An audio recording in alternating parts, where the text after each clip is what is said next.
À nous rejoindre.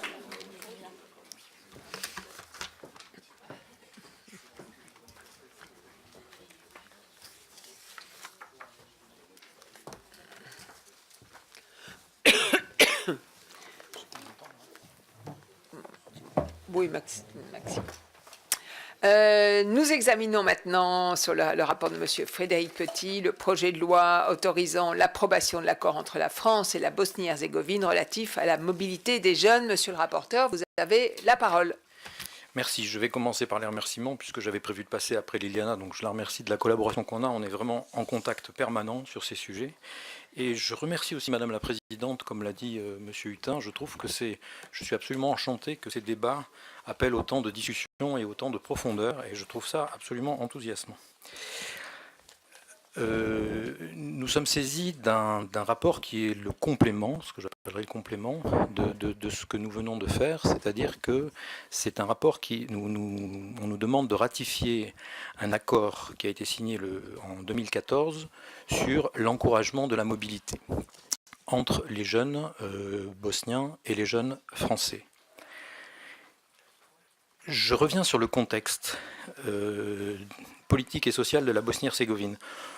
Pour moi, je pense que le débat va continuer tout à l'heure, donc je ne vais pas beaucoup insister sur ce point-là. Pour moi, la Bosnie-Herzégovine est le dernier volcan non complètement éteint des tensions qu'il y a dans les Balkans. Je crois que les autres pays sont partis dans une route qui est... nous avons des débats sur le délai, mais qui leur fera rejoindre l'Europe si nous gagnons la course avec les autres influences, mais à terme d'une dizaine d'années. Par contre, il y a en Bosnie-Herzégovine un problème qui est différent, ce sont les accords de Dayton, c'est-à-dire que le pays vit sur des accords qui sont des accords de cessez-le-feu et qui ne sont pas des accords de paix. Et je rejoins tout à fait ce qu'a dit Michel tout à l'heure, c'est-à-dire nous avons un accord de paix, c'est un accord de paix, c'est un accord qui construit. Les accords de Dayton sont des accords où on arrête la tuerie. Et aujourd'hui, ils vivent là-dessus. Et ce n'est pas vivable, et c'est quand même un problème. Les jeunes s'en vont, et les moins jeunes aussi. Mais l'aspiration européenne est toujours là. D'une part parce que l'administration des accords de Dayton impose une présence internationale forte. Donc l'image est là. Il y a des administrateurs, il y a un administrateur de l'ONU, toutes les ambassades vivent sur les accords de Dayton, donc c'est important. Mais les jeunes s'en vont, y compris vers des pays proches. On parle beaucoup, les premières destinations, ce sont la Serbie, la Croatie, la Turquie, et je l'indique dans mon rapport à un certain moment, comme vous avez dû le voir, vous retrouvez la partition. Hein, c'est-à-dire que c'est de Republika Srpska qu'on part en Serbie, c'est de Herzégovine qu'on part en Croatie, et généralement on a un passeport croate, et généralement c'est plutôt des Bosniaques qui vont en Turquie. Donc on a ce phénomène d'un pays qui se vide de sa jeunesse, qui ne viennent pas en France, ils vont plutôt en Slovénie d'abord, ils vont plutôt en Autriche, ils vont plutôt en Allemagne. Je crois qu'il y a un problème qui est posé aussi par ces pays dans cette mobilité internationale, qui est l'attitude avec l'Allemagne. Nous avons beaucoup de discussions, il y a beaucoup de travail franco-allemand pour la mobilité dans les Balkans, mais les approches sont différentes. Hein. C'est-à-dire qu'il y a beaucoup d'interlocuteurs quand vous circulez dans les pays, surtout ces 6 pays-là, qui vous disent « mais l'Allemagne nous pille ». C'est-à-dire l'Allemagne nous pille du verbe piller, nous pille. Hein. C'est-à-dire que nos jeunes partent en Allemagne et on voudrait qu'ils restent. Voilà, donc ça c'est quelque chose, et la mobilité telle qu'on essaye de la présenter ici et telle qu'elle existe dans la tradition, ce que j'appellerais la tradition des échanges français, elle est peut-être plus intéressante, et je discute aussi avec des Allemands de ce sujet et ils nous écoutent. Il y a une présence culturelle française notable en Bosnie-Herzégovine. Je le dis, en plus je suis rapporteur de ce sujet. Pour moi, Sarajevo d'abord est une ville absolument extraordinaire. Je voulais signaler à Madame Boyer qu'il y a quand même à Sarajevo, c'est la ville du monde où la synagogue en activité, la mosquée en activité, la cathédrale orthodoxe en activité, la cathédrale catholique en activité, sont dans le plus petit périmètre. Ça se fait à pied en 10 minutes. Hein. Et ça marche, les 4 sont là. Hein. Donc Sarajevo est un symbole, je pense européen, peut-être même mondial. C'est une ville martyre, il faut quand même le rappeler. Je ne sais pas si vous savez ce que sont les roses de Sarajevo. Les roses de Sarajevo, ce sont les endroits où sont tombés les obus sur les marchés, etc., tirés par les Serbes et que les Sarajeviens ont gardé. Et ils ont peint en rouge. Et donc ça fait dans les trottoirs, quand vous circulez, vous avez des roses de Sarajevo, c'est-à-dire les endroits où les obus sont tombés. C'est assez impressionnant. Nous avons un institut français qui est assez extraordinaire, et c'est un des points de mon rapport, puisqu'il est implanté à Sarajevo, il a une filiale à Banja Luka et il travaille à Mostar. C'est-à-dire qu'avec cet institut français, non seulement nous avons de la présence française, mais nous avons de la réconciliation, un effort de réconciliation bosnien qui est important. Il y a un très bon lycée international, un très bon lycée français, homologué par le ministère et membre du réseau AEFE, qui compte 230 élèves, dont plus de la moitié sont bosniens et dont une petite minorité sont français. Je le dis, ce sont des débats que nous aurons à d'autres moments, mais je me permets de préciser ça. Et je rappelle devant notre commission que le problème d'immigration irrégulière avec la Bosnie, tel que l'a dit, comme l'a rappelé tout à l'heure Liliana, n'existe quasiment pas. Ce n'est pas l'Albanie. D'abord, franchement, pour un réfugié en transit, vouloir passer par la Serbie, par la Bosnie, c'est qu'il faut vraiment avoir envie de voir de la montagne. C'est quand même un pays extrêmement montagneux, extrêmement difficile. Il faut passer 2 cols pour passer de Mostar à Sarajevo. C'est pas un pays de transit d'immigration irrégulière. Alors cet accord est accueilli très positivement par les autorités bosniennes. D'abord parce qu'il repose sur un esprit de réciprocité. Et je tiens beaucoup à ça. C'est-à-dire quand je parle de mobilité européenne, dans certains de mes autres pays, dans mon action, j'essaye aussi de montrer que un jeune Français, il a tout intérêt à partir aujourd'hui et à être mobile. Je l'ai déjà rappelé à plusieurs d'entre vous, j'ai des rechercheurs d'emploi français jeunes à Bucarest qui disent moi je cherche du travail ici parce que ça me plaît, parce que je me sens chez moi.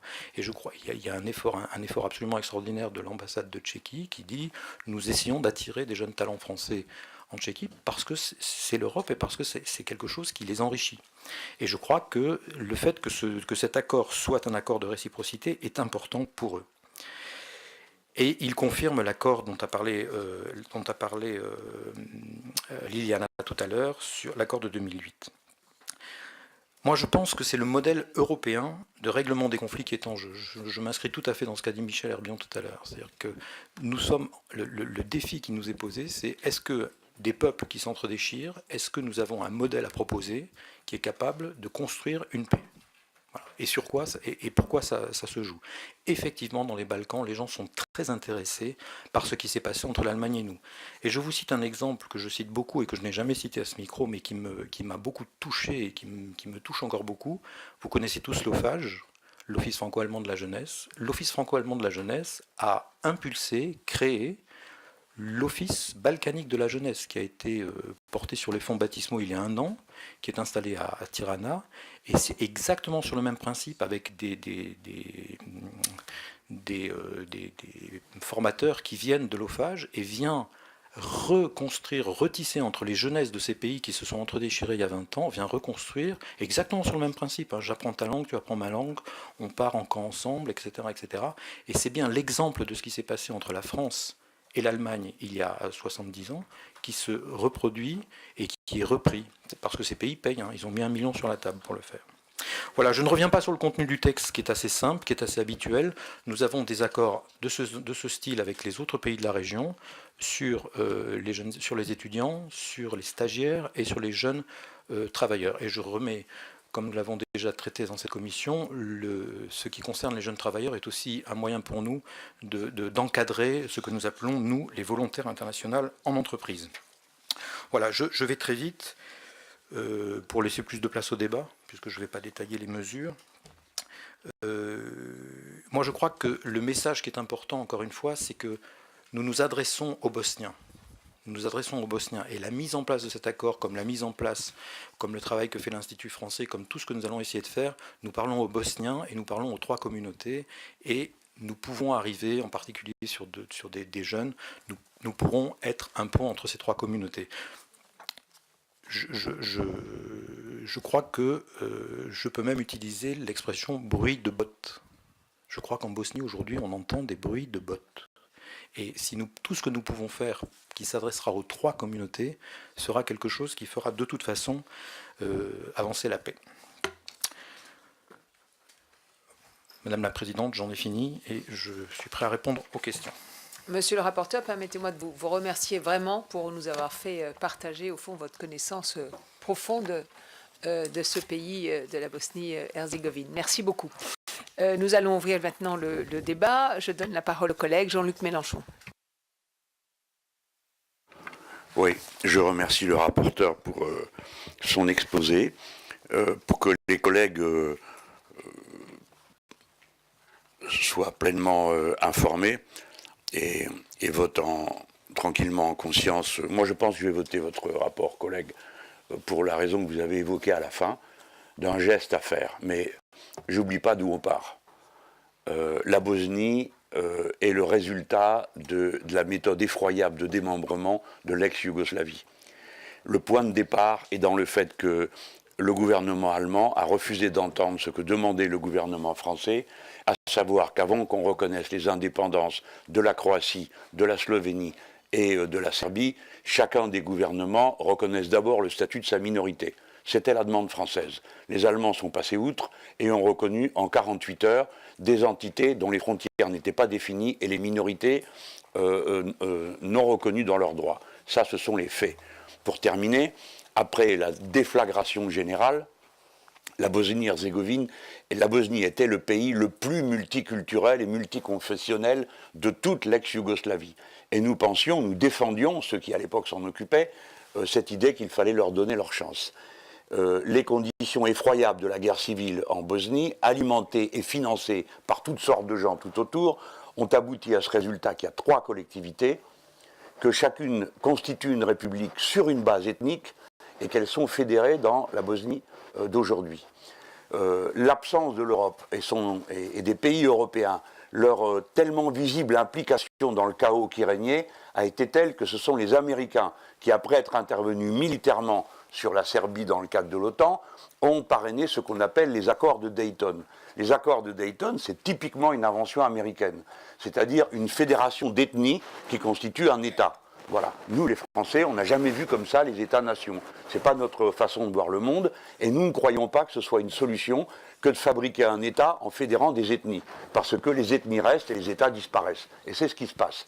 La bureaucratie de l'ancien parti unique s'est transformée en un ramassis de nationalistes violents pour chacune des collectivités. Ils ont troqué leurs treillis contre des costumes et les voilà maintenant installés au poste de commande dans un pays où l'ancien Deutschmark continue à circuler et où on traite les gens qui travaillent avec une férocité qui n'a pas d'égal dans toute la région. C'est au point qu'en 2014, il y a eu un énorme mouvement social populaire dans cet endroit où l'on a cru qu'enfin le peuple, les pauvres gens, ceux qui essayent de vivre de leur travail, allaient pouvoir proposer une alternative. Il n'en a rien été, et nous sommes toujours enfermés dans la même situation épouvantable. Alors, bon, je ne prétends pas que notre commission est à je ne sais pas quoi faire sur le sujet. Vous nous proposez un accord comme un message qui est adressé à la jeunesse de ce pays pour qu'éventuellement ces conditions soit facilité pour venir en France. Nous autres Français, à mon avis, nous avons intérêt à avoir le plus de monde qui vient étudier des autres pays chez nous, parce que c'est le meilleur moyen que nous avons de développer notre influence ici dans ce qu'on peut appeler une zone d'influence allemande, parce que c'est le cas, et si les gens font le trajet de la Bosnie à la Slovénie, alliée des Allemands, de la Slovénie à l'Allemagne, c'est parce qu'il y a d'anciens circuits qui existent, je n'en fais pas le reproche, ce sont des circuits qui existent, et donc ça passe par là que les pauvres gens essayent d'avoir un destin. Bon, pour nous, tâchons de faire pour le mieux, si c'est comme vous dites, rapporteur, je veux bien vous croire, et je voterai sur cette partie du rapport. Mais ne perdons jamais de vue les tendances longues et lourdes de l'histoire, parce que sinon, nous sommes, me semble-t-il, condamnés à l'angélisme. Naturellement, je ne dis pas que ce que j'en dis moi veuille vous condamner à un regard noir sur l'histoire, mais réaliste. Dans cette zone-là, il n'y a pas d'innocents. Si ça se passe en Bosnie, vous l'avez dit vous-même, rapporteur, c'est d'abord parce que c'est beaucoup de montagnes et qu'en quelque sorte, les 3 empires, les 4 empires se sont arrêtés à cet endroit-là, avec leurs 4 religions, la chrétienne, sous toutes ses formes, et l'islam, puisque c'est de ce côté-là que sont arrivés les Ottomans dans cette zone-là. Voilà. Je crois utile de dire tout ça pour qu'on se rappelle de quoi précisément on parle et quelle est la dose de violence que contient cette région, même si les gens sont peu nombreux. Merci beaucoup, monsieur le député. Monsieur le rapporteur. Oui. Je savais que la question allait arriver, donc j'ai un peu écourté mon rapport. Je suis tout à fait d'accord avec vous que, je l'ai dit, je le qualifie comme ça, les accords de Dayton ne sont pas un accord de paix. Voilà, c'est un accord de guerre. Il faut appeler un chat, les accords de Dayton sont des accords de guerre. Votre histoire un peu rapide du démembrement de l'ex-Yougoslavie, je dis rapide parce que vous l'avez synthétisé, voilà, je crois que ce qui s'est passé en Bosnie-Herzégovine, on ne peut pas tout mélanger sur l'éclatement de la Yougoslavie avec ce qui s'est passé en Bosnie-Herzégovine. Je crois qu'il faut être très prudent.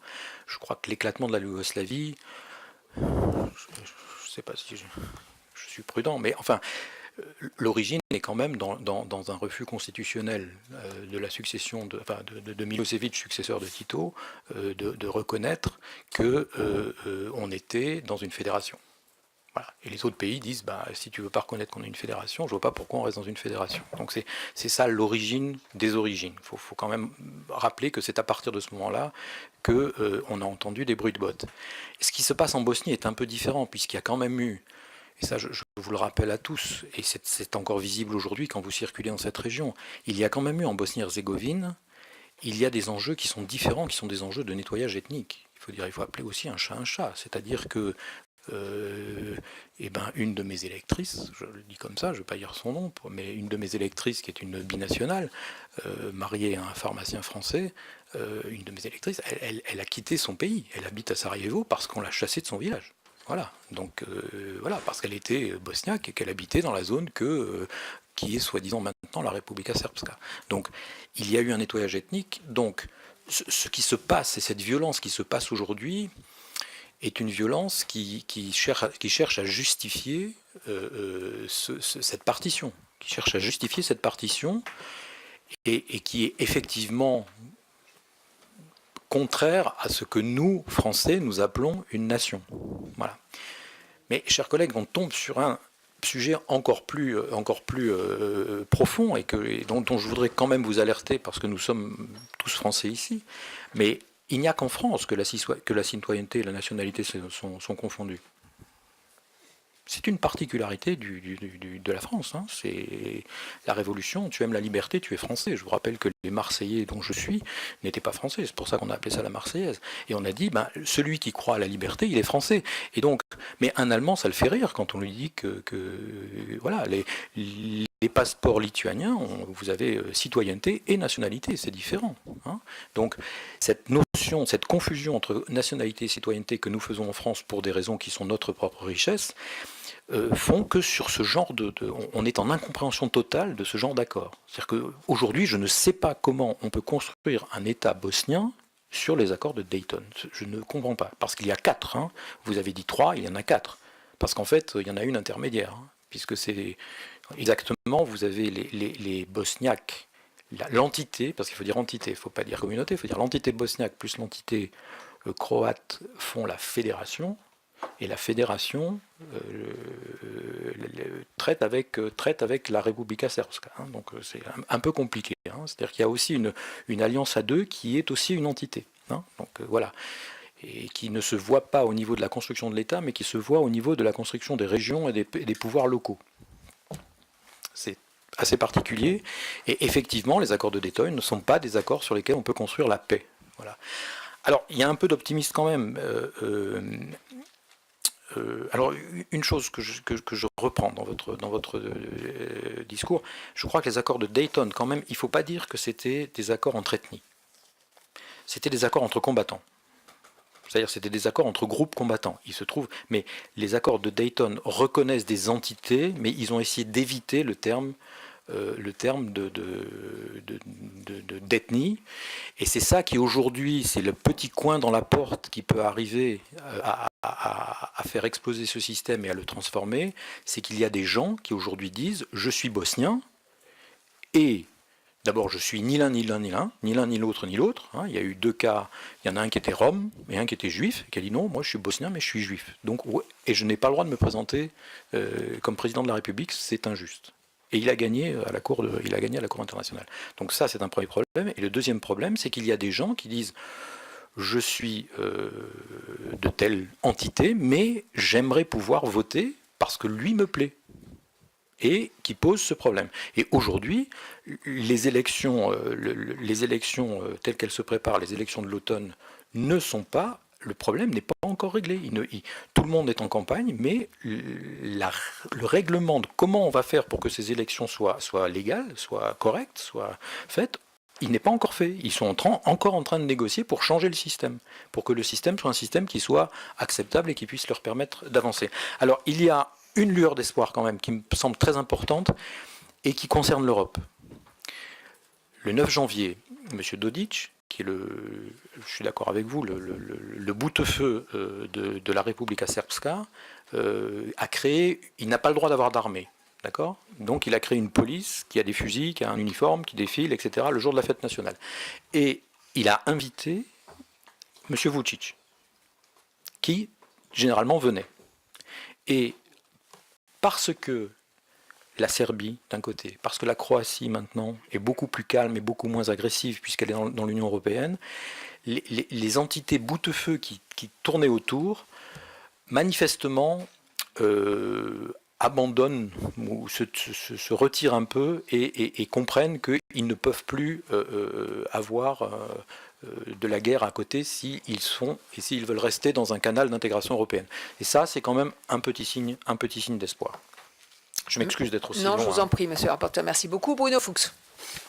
Merci, Madame la Présidente. Merci, monsieur le rapporteur. Je vous remercie également de cet éclairage historique qui justifie encore plus mon intérêt pour cet accord. Et évidemment, je voterai pour parce qu'on voit très bien que ce pays a besoin de collaboration, a besoin de partenariats forts, stables. Vous-même, vous avez dit nous serons un pont. Dans le nous, j'ai bien compris si c'était la France ou l'Europe.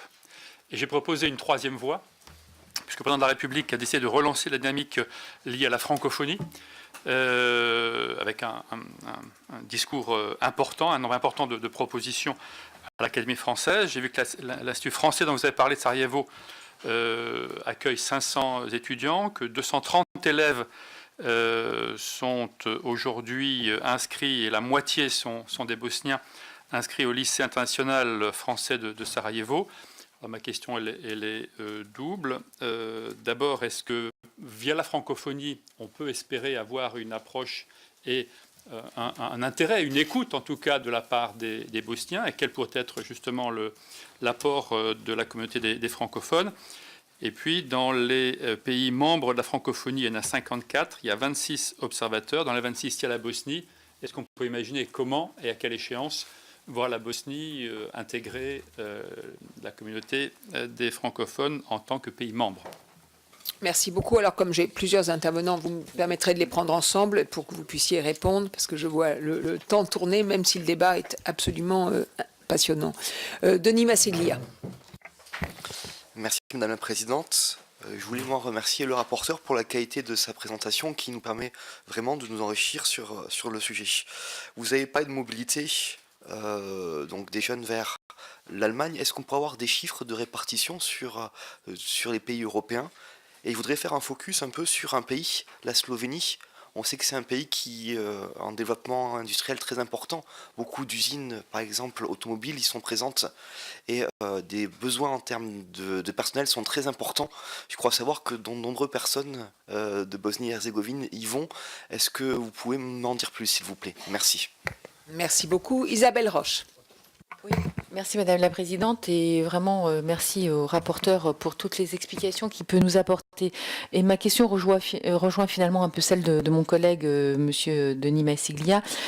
Par rapport à cette mobilité, est-ce que d'autres pays sont concernés aussi par ce type d'accord?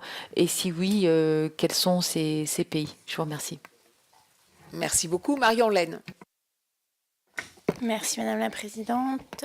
Je voulais souligner que la mobilité des jeunes constitue une richesse à la fois pour le pays d'accueil et le pays d'origine, et qu'il faut vraiment promouvoir cette mobilité sans frontières et la faciliter pour les jeunes, notamment avec des pays qui sont candidats potentiels à l'Union européenne, à l'image de la Bosnie-Herzégovine. J'ai vu que 3 accords relatifs à la mobilité des jeunes avaient aussi été signés avec la Macédoine, le Monténégro et la Serbie en 2009. Ces accords entrés en vigueur, comme le souligne le rapport, en 2013, ont-ils permis d'encourager effectivement la migration professionnelle temporaire ? Aussi, avec le projet de loi pour une immigration maîtrisée et un droit d'asile effectif, nous devons veiller à ce que le passeport talent ne favorise pas la fuite des cerveaux. Cet accord insiste sur l'aspect retour en Bosnie-Herzégovine dans le but de partager dans le pays d'origine les compétences acquises.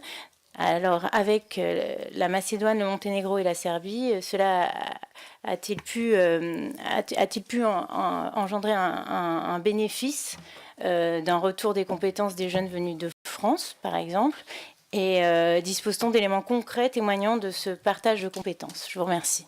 Merci beaucoup. Jean-Paul Lecoq. Merci Madame la Présidente. Merci à Frédéric et puis à Jean-Luc Mélenchon et puis à Liliana. Enfin, c'est vrai qu'on a une matinée très riche en matière et d'histoire et de compréhension de notre histoire contemporaine qui a fait beaucoup d'actualité quand elle était très violente et qui n'en fait plus un certain temps. Ça ne veut pas dire qu'il ne se passe rien. Et c'est bien de temps en temps d'avoir à l'occasion de rapports, d'actualisation de ce qui se passe dans des pays si proches de nous. Moi, je voterai aussi ce rapport, évidemment. Mais je pose la question quand même sur le lien que l'on peut avoir par rapport aux emplois détachés, question posée en Europe sur ces emplois détachés. Et est-ce que ce type d'accord vient en complément et comment le débat actuel, parce qu'il y a un vrai débat sur le président de la République a dit qu'il s'en saisissait.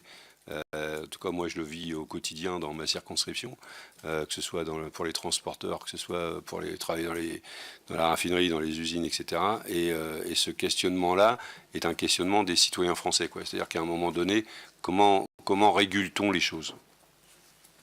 Merci beaucoup. Monsieur le rapporteur. Merci Madame la Présidente. Je vais aller vite. La francophonie, oui, évidemment. Je crois qu'on a beaucoup à faire. C'est une francophonie. Il y a quelque chose qui m'a beaucoup touché dans les derniers, qui m'a un peu même décomplexé, parce que c'était un sujet auquel je pensais depuis très longtemps. Je crois que la francophonie est un espace de multilinguisme.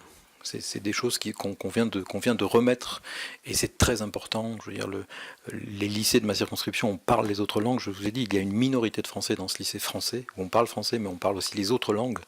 Et je crois que si on vient au lycée français, si on va apprendre le français à l'Institut français, si on vient regarder les films, si les films tournent de Sarajevo, Banja Luka, Mostar, c'est parce il y a une manière de penser le monde qui est là derrière et qui est plus importante qui est autre chose uniquement qu'apprendre le français, quoi. Donc je suis assez d'accord.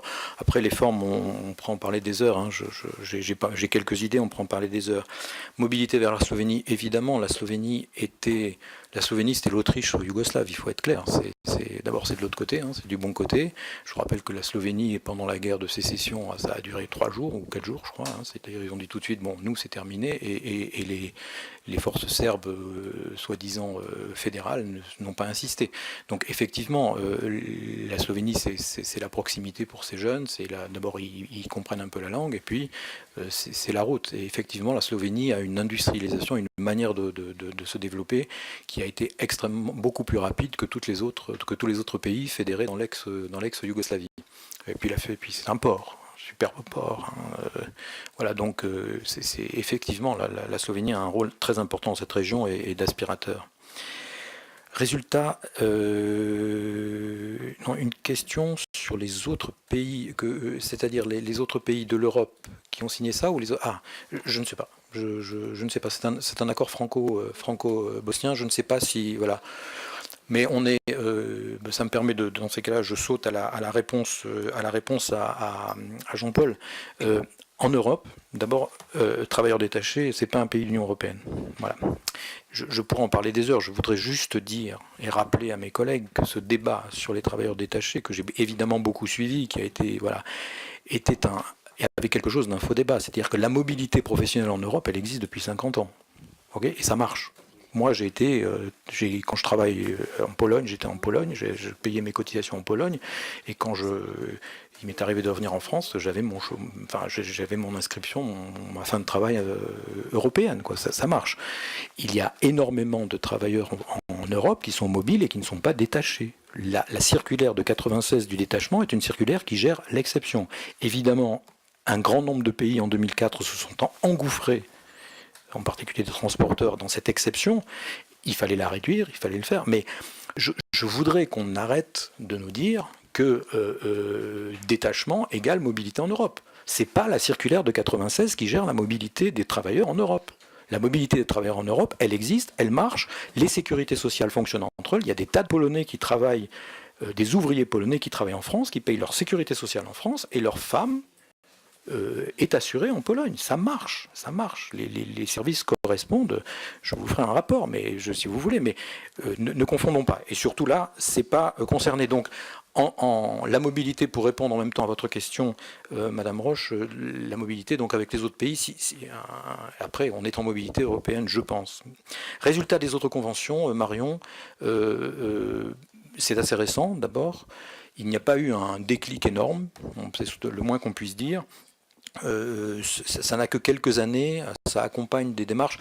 Je crois plutôt que c'est un outil qui doit venir en complément d'autres, en complément de ce qu'on a parlé sur la francophonie, de ce que j'ai dit tout à l'heure par exemple. C'est quelque chose qui pourrait aider les opérations qui vont être mises en place dans le cadre de cet OFAGE des Balkans. Voilà, ça permettra de faire des choses plus rapidement, mais ça va être un outil qui va être utilisé avec d'autres. Je vous remercie. Liliana Tanguy voulait dire un mot. Oui, je voudrais tout d'abord dire que je suis entièrement d'accord avec l'analyse que vous faites de la situation actuelle du pays au regard de son histoire et des crises qui ont été évoquées par M. Mélenchon, qui a une vision juste également de la situation.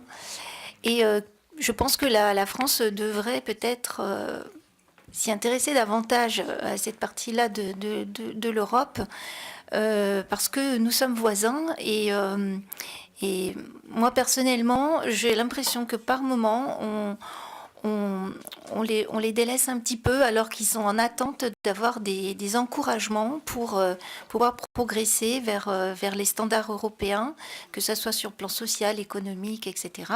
Donc je pense qu'il faut vraiment s'appuyer sur cette analyse pour pouvoir avancer dans le sens d'une intégration prochaine, mais qui de toute façon, rassurez-vous, ne sera pas d'ici 2 ou 3 ans. Ça sera, comme vous disiez tout à l'heure, d'ici 10 ou 15 ans. Mais ce qui est important, et c'est vrai aussi pour d'autres pays, c'est de donner un signal pour ne pas décourager les bonnes volontés qui sont en train d'émerger dans ce pays. Donc, juste par rapport à cela, et vis-à-vis de la jeunesse, et compte tenu du rapport que vous présentez aujourd'hui, je voulais vous questionner sur, a-t-on une idée de quel type de professions sont concernées par cette mobilité des jeunes ? Et ce qui est très important aussi de savoir, c'est que les jeunes, effectivement, ils cherchent une perspective à l'extérieur, ils cherchent à se former dans les pays dits occidentaux, mais ils doivent aussi pouvoir apporter quelque chose à leur propre pays. Et ce que l'on constate aujourd'hui, c'est qu'il y a une jeunesse et des talents et la matière grise qui quittent des pays occidentaux, des Balkans, des pays des Balkans occidentaux, mais qui d'une certaine façon, finalement, mettent en difficulté leur propre pays, puisque on a besoin d'eux pour que les pays en question se redressent. Donc, est-ce que cet accord permet en fait, à ces jeunes de revenir ensuite dans leur pays d'origine pour pouvoir œuvrer au développement de leur propre pays ? Merci. Merci beaucoup. Et dernière intervenante, Nicole Lepay.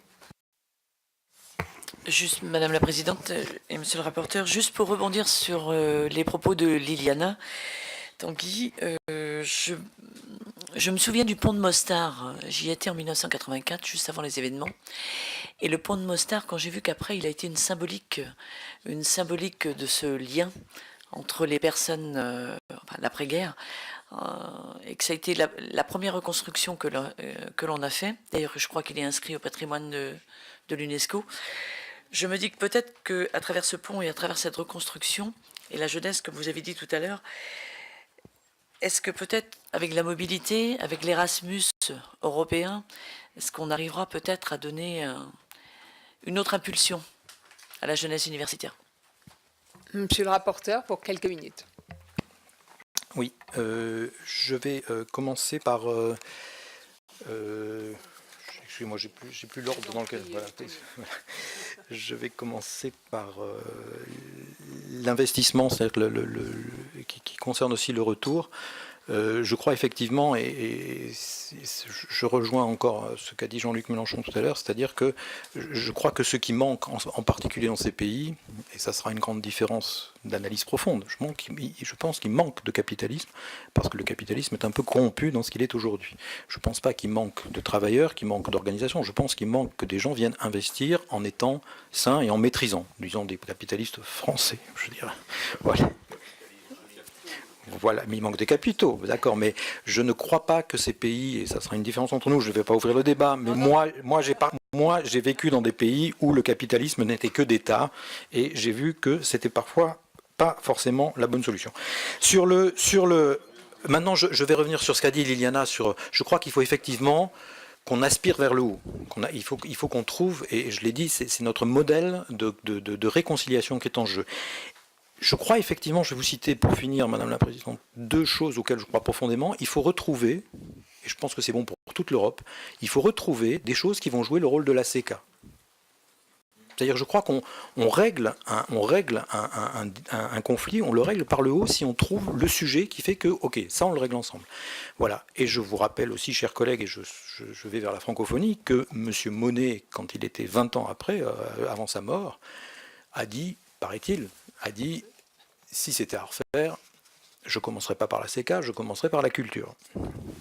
Voilà. Peut-être que c'est ça qu'il faut faire. Encore une question ? Alors, Didier Quentin, et après, il va falloir qu'on clôture vraiment ce débat, parce que Madame la Présidente, juste d'autres une réflexion. rapporteurs qui piaffent d'impatience. Je ne veux pas être en dehors du contexte, et je félicite nos rapporteurs, c'est de dire, puisqu'on parle beaucoup de cette zone des Balkans, n'oublions pas la Serbie.